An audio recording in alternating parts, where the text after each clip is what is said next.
What's happening? It's Larry Loudpack bringing you the latest in cannabis news and culture. In here with my man Malik, the manager. And this is Fuego News. Let's get it. 9 Americans have been arrested for attempting to smuggle a total of 750 pounds of weed into the UK over a week-long period. The alleged traffickers took separate flights, all from LAX to London, on different days throughout the week, and were all caught with similar-looking packages in their suitcases. All 9 of them have been charged with trafficking Class B drugs into the country and are being held in custody until their court hearings. Sentencing for trafficking cannabis in the UK can be up to 14 years in prison. Not playing. They ain't never been playing no games when it comes to that. They've just built it into their laws, just no black people stuff. Basically, we're not fucking with the weed.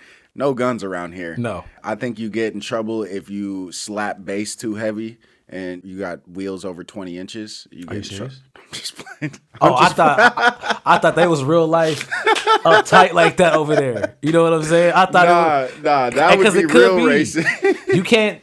Ain't no guns out there, so apparently they out there just stabbing people. Oh left yeah, and right. Yeah, you know what I'm can saying? get pulled over for having rims on your shit. And apparently, weed is considered a Class B drug over there. Yeah, they do it better than us. Can carry unlimited fines. What the fuck does that mean? Y'all could just unlimited fine a nigga? Unlimited fines. Yo, what? What does that mean? I have no. It's not like they can hit you with any bag they want to hit you with. If it's a bad day, they might really hit you with it. You allegedly playing with 750 pounds. Yeah. So how much money you really seeing? I mean, I would imagine I just wouldn't be playing around internationally. Internationally, period. They pay like $8,000 for a pack or something, but the risk is where the reward lies. Yeah. So like they're paying more for it because it's so much more legal to grow it or to get it trafficked in. Mm-hmm. Do you think the environment over there is good enough to grow like good plants like that, and that's another reason why they're willing to pay that tax? The grows that are there are indoor. Anything they have, they're rocking indoor because it's first of all too illegal to have it out in the open. They probably get caught too quick. It just be cloudy and rainy most of the time out there. Cannabis from LAX was seized at Heathrow, UK, 4 times on Sunday. Mm-hmm. They were trying to get 4 times in one day? Somebody was mad. All the runners nabbed. I mean, a few of them might have got through, too, because if they sent 9... That's definitely like an operation. Y'all got to split that up. There's 9 that got caught that week. There's no telling how many pounds they really... How many more got through. Bro, all their packages looked like this. Sealed. Yeah. Every bag that they opened had the same type of sealing on them.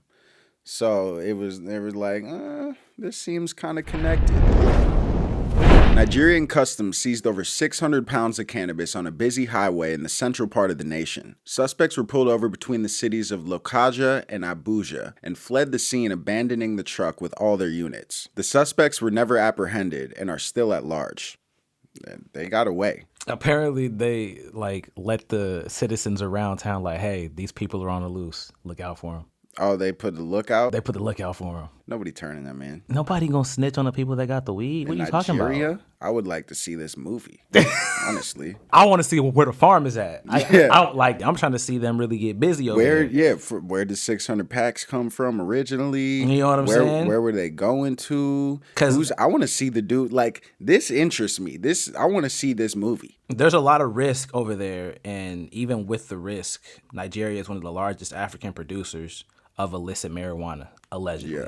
Oh, and the penalties are 12 years to life. To life. Yeah, you can get a whole life sentence off what they got right there. So that's why they got out of there. They were like, they said, "Yeah, I'm not catching this life sentence."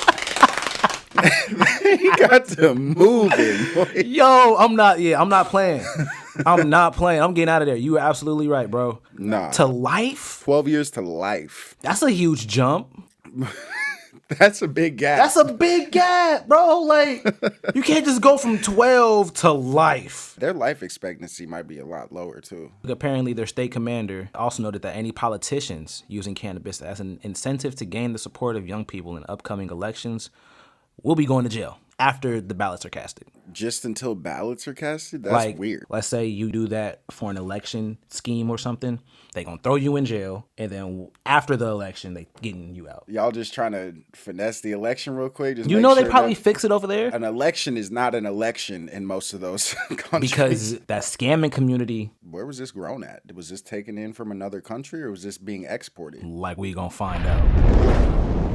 The FDA announced they will not create regulations for CBD to be classified as a supplement, claiming there are too many unknown variables within the products to regulate them as either a food or a supplement. They cited potential health risks associated with long-term use of CBD, and the FDA commissioner issued a statement saying, quote, "We have not found adequate evidence to determine how much CBD can be consumed and for how long before causing harm," end quote. The agency also denied 3 petitions from advocacy groups that asked the agency to allow products that contain CBD to be marketed as dietary supplements. They need more testing. So you just explained them releasing their final guidance related to CBD products, right? They issued kind of like their ideas on it and their reasoning why they won't regulate it. It's been asked for them to be regulating CBD products for a while, but it's still not FDA approved or regulated. And they just basically denied it again and said, we're not going to regulate CBD until there's more testing done because there's too many variables. And it's probably got something to do with their source of CBD. Where are they getting the CBD from in the first place? So first off, we'll start off there. Under federal law, hemp products must contain less than 0.3% THC. After decades of allowing cannabis for research purposes to be grown at only one site, the University of Mississippi. Old Mids. The DEA opened up applications for new growers in 2020. In all, there are now 7 bulk manufacturer marijuana growers approved by the DEA. Okay. Yeah. Just like you said, where are they getting their Where's products the from? CBD coming from? What's the testing like? Mississippi. And then extracting CBD from anything. Are they spraying stuff on these plants? What's really going on in these grow rooms and their procedures, their S&Ps? And then like how evenly consistent is all of this material that they're testing? Let's just call a spade, bro, because this is tying into the conversation that we had last week too. They need individuals in our communities to go and give them the education. That's why I'm glad right now that we got this research bill going on, because there was so many questions from so many people. It was unavoidable that we just need to do more research on this. Because sure, a lot of people believe in, the research that has been done or believe in the effects that it's had on themselves. But it's really hard to get that into other people's heads without showing them a sheet of statistics and data that are scientifically proven. You can't debate with that. We can't deny the facts, right? Yeah. Once you start denying facts, that's when we know you're taking this personal because it's not fitting into the paradigm of your world. I think with this, they are really being objective with the fact that they have not had enough testing. They're treating it like any other product. And CBD has a bias in our heads because we think we know what it does, right? You want to know what I think it is, to be honest with you? I don't think the CBD products are putting enough money in their pockets. Yeah, I mean, I've seen that Dope Sick documentary about the opioid epidemic that occurred on the East Coast and stuff. The family that was in charge of creating those opioids and stuff, the Oxycontin and stuff like that, they paid the FDA to not really examine their product. yeah. And I can see the FDA looking at these people up in the CBD area like, oh, you guys are actually trying to solve issues. We're in America. They sell sickness. Yeah, there could be some to that too, but that's real speculative. Yeah, but I don't want to just blatantly say that I think they're not biased because I don't know if they are. They're money motivated. I'm looking at it from this just got put on their desk. And like anything else, you have to do your due diligence and really figure out what it is. Does the FDA conduct the test, or does the person that has the product have to do the testing and then bring it to the FDA so that the FDA can approve it? No, the FDA is doing their own tests because right now they haven't done enough long-term is what they're saying. They're focused on long-term effects. So they're saying we don't have enough evidence to show that this will not harm you over the long term. New York's first social equity dispensary applicant is finally operating, making it the second shop to make legal sales in the state. Roland Connor is the first of 900 social equity applicants to be approved for a conditional license and is now the owner of Smacked LLC in the Bronx. Connor was incarcerated for minor marijuana offenses in 1991, which made him qualify for the chance to turn his past into a future for himself at 50 years old. The operation was supported by Bronx Cannabis Hub, who provides funding and information for minorities looking to enter the cannabis market.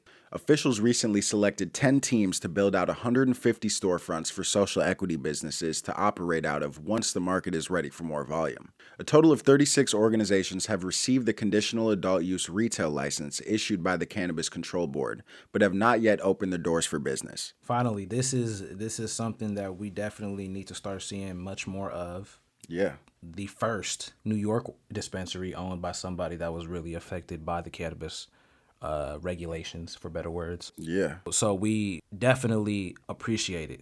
Now, next step, though, is back to the other conversations we've been having, getting us into these offices of actually giving them the understanding of how to sell the product, the vocabulary, the dosage, you know what I'm saying? Stuff like that, because they're talking out the side of their necks 9 times out of 10. And we see it. These suits don't know how to do real legislation for cannabis. And then a lot of these people probably inside of these offices have only been around one plant. Yeah. You know what I'm saying? And then think that their plant is the best plant in the world, and that's that. You know what I'm saying? And then stick to the cheap ways to keep money within the company and end up selling terrible product. Then they're making corporate flour. Corporate. You know what I'm saying? We ain't messing with it. There's going to be a lot of that still with there's going to be a lot of corporate businesses coming in, buying stuff up and just growing mids, pumping out mids. It's going to be happening everywhere. But the real problem is the suits who are making legislation who have no clue what they're talking about and really put this shit into writing. Like really put it into the law that you need to have less than 0.08 grams of flour in your edibles. Like just nonsense. A black man is an owner of one of the first dispensaries. Shout out Smack LLC. Shout out Smack. Shout out Roland Connor. Shout out Roland Connor. You know what I'm saying? That's dope, man. And that's what we needed. And they really tried to block my mans. They tried to block all those conditional licenses. They really did. And he was the one who just came out with the license still because it probably didn't affect his area. That's a good start, man. That's a good look. The Connecticut's not a good look right now. Connecticut is out of pocket. Connecticut is a real bad look right now. They did no social equity structuring. Who's the mayor that we shout out right now? What's his name? Eric Adams. Shout out Eric Adams. Hey, shout out Eric, man. Uncle Adams, man. Uncle Eric. Getting my man's right. That part. You know what I'm saying? That part.